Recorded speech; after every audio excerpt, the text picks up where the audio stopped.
will come and get her tonight is if you guys are going to release her tonight. Yeah. If she's going to be held in custody for some type of arraignment tomorrow, then I will wait until tomorrow.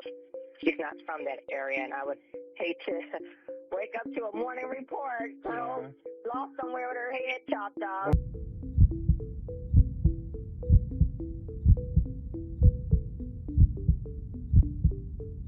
Let's take the story back to the beginning, and you be the juror. A young woman with her whole life ahead of her, a psychology graduate, vibrant, outgoing, a daughter deeply loved by her family. Her name, Mitrice Richardson.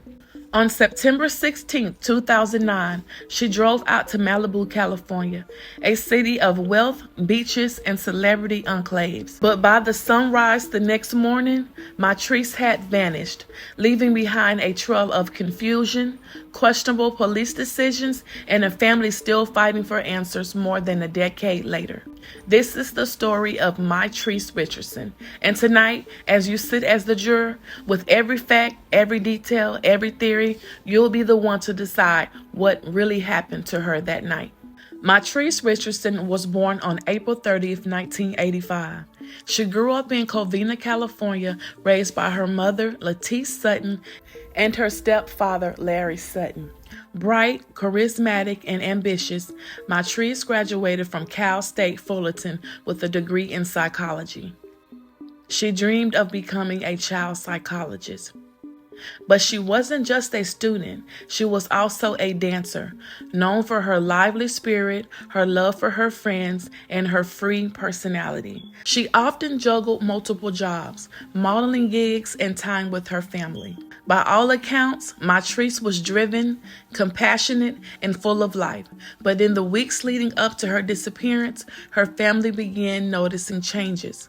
Signs of stress, unusual behavior, and even spiritual rambling that seemed out of character. Still, no one could have imagined the chain of events that would unfold the night of September 16th. That evening, Mitrice got in her car, her 1998 Honda Civic, and drove along the Pacific Coast Highway to Jeffrey's, a high-end Malibu restaurant. She parked her car with valet. Staff later recalled her acting strangely, speaking about things that didn't make sense, referencing people she didn't know. Mitrice sat down to eat alone. She ordered a steak and an ocean breeze cocktail, but when the bill came, about $89, she said she couldn't pay. The restaurant staff described her as polite, but very disoriented. They weren't only concerned about the bill, but also about her state of mind. So they called the Los Angeles County Sheriff's Department. Deputies arrived and made a choice that would change everything. They arrested her for defrauding an innkeeper and possession of marijuana found in her car. Mitrice was handcuffed, her car impounded, and she was taken to the Lost Hills Sheriff Station, located in Calabasas, about 10 miles from the restaurant. Now here's where you, as the juror, must pay close attention. Mitrice wasn't drunk, she wasn't violent, she wasn't carrying other than a small amount of marijuana. The restaurant had even said they didn't want to press charges. They just wanted her safe. Yet, deputies booked her anyway. They fingerprinted her, processed her, and then just after midnight, they made a controversial decision. They released her alone into the dark, rural hills of Malibu. No car, no phone, no purse, no transportation, no family notified. And that juror is the last time anyone saw Mitrice Richardson alive.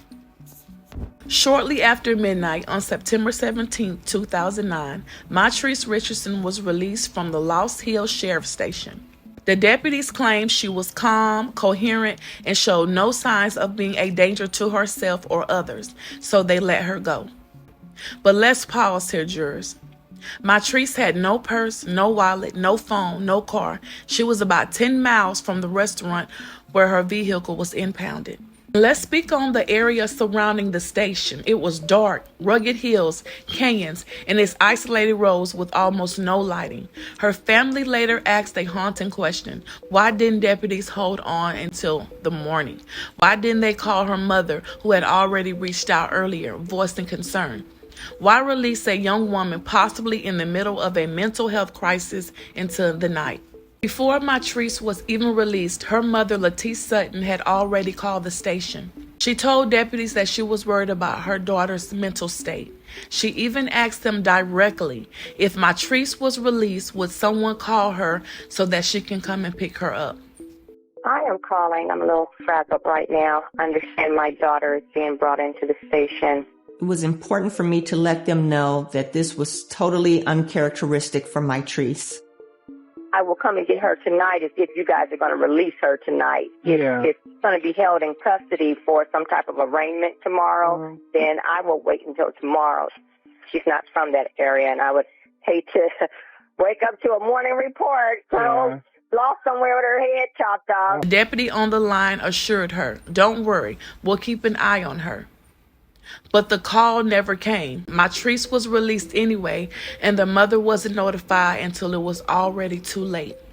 Hours later, at around 6 a.m., Mitrice called the station again, panicked, asking if her daughter was safe. That's when she was told she's gone. How long before a missing persons report can be filed? I guess probably 24 hours would be reasonable. She doesn't know the area. She's never been in your area. What's your name? What's your name? Her name is Mitrice Richardson. Imagine that moment. As a parent, you think your child is safe in police custody. Instead, you found out they were let into the night alone, and no one knows where they are.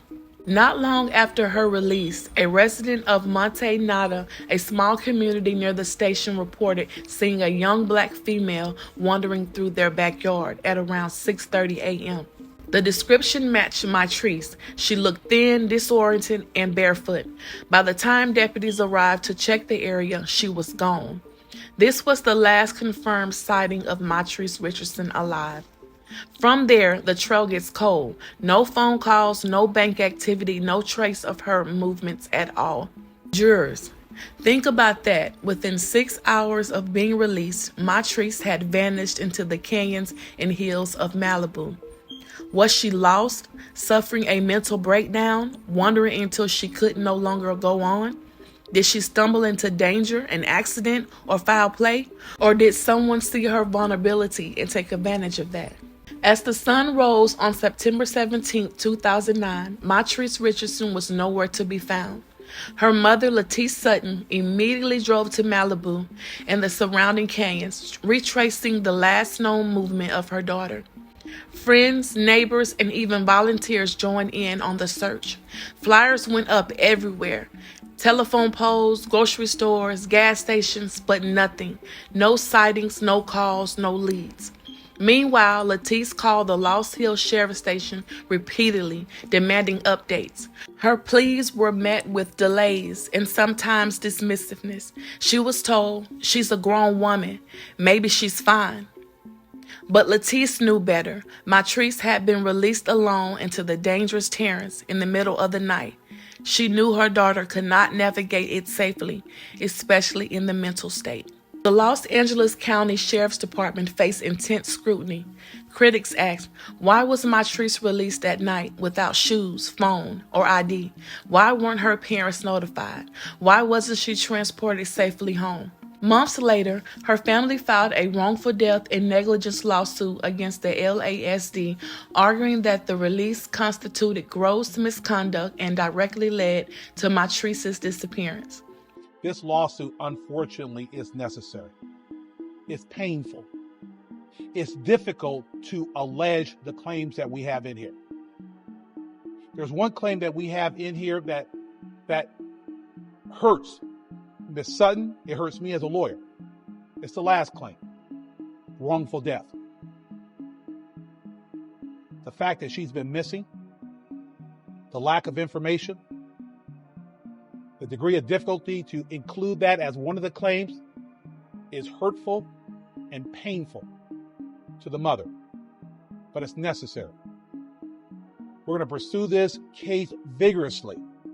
We're going to get the information from the people who are responsible. Mitrice Richardson should not be missing.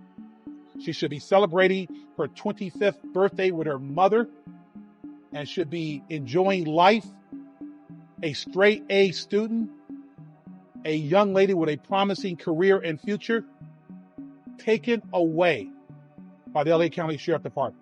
The case grew national attention. Questions were asked on CNN, CBS, and major newspapers.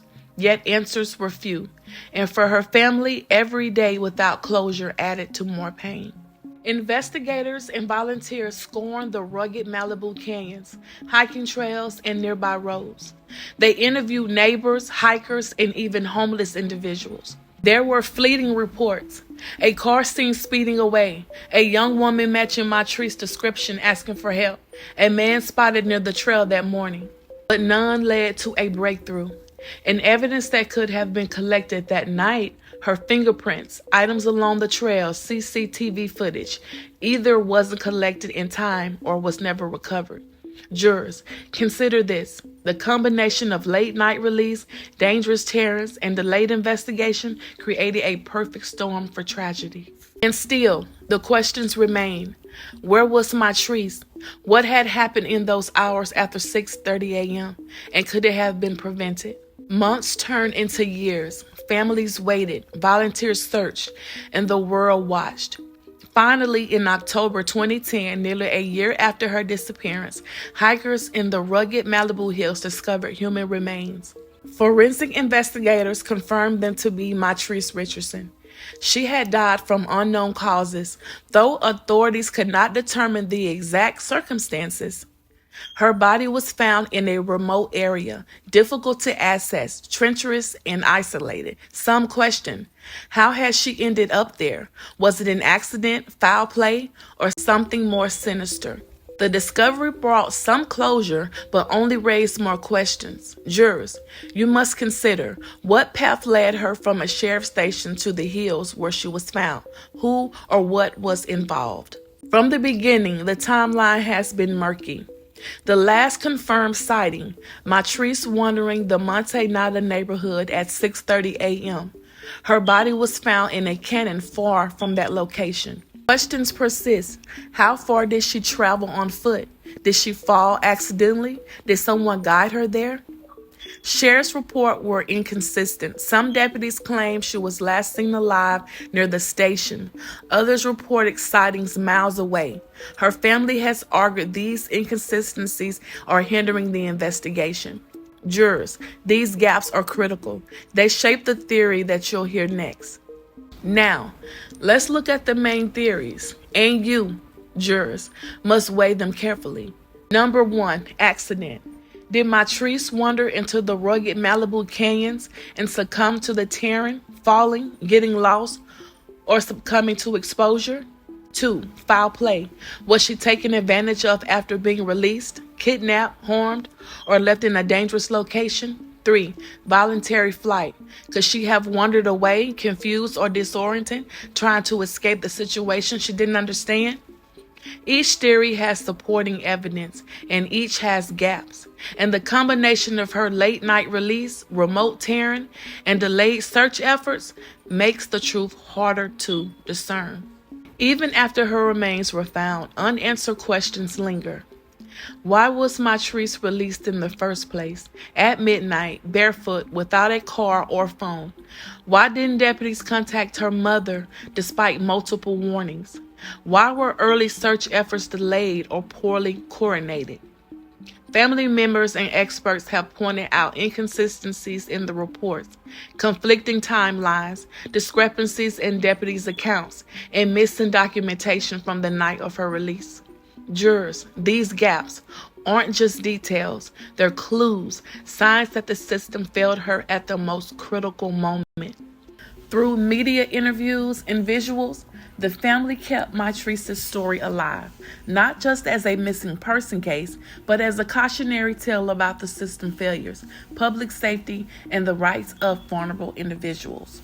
Mitrice Richardson was more than a case file. She was a daughter, a friend, a young woman with dreams. Her disappearance and death left scars on her family, friends, and community. Her mother, Latice, has said, "Every day without Mitrice is a day filled with grief, confusion, and unanswered questions." Jurors, imagine the weight of that uncertainty, knowing your child was left into danger with no one watching over her, and then never returning. Imagine living with the what-ifs for years. This is the human side of the story, the part no headline can capture fully. And now, after walking through the timeline, the facts, and the theories, it's your turn as a juror of this story. Do you believe Mitrice Richardson was a victim of an accident, lost in the harsh Malibu terrain? Do you believe foul play was involved, someone exploiting her vulnerability after release? Or do you consider another possibility, one as we may never fully understand? Her story ends in tragedy, but it also challenges us to think critically about safety, accountability, and justice. As jurors, the verdict isn't legal, it's moral, it's reflective, it's yours. What do you believe happened to Mitrice Richardson? Although when you're stranded, they help contact your family.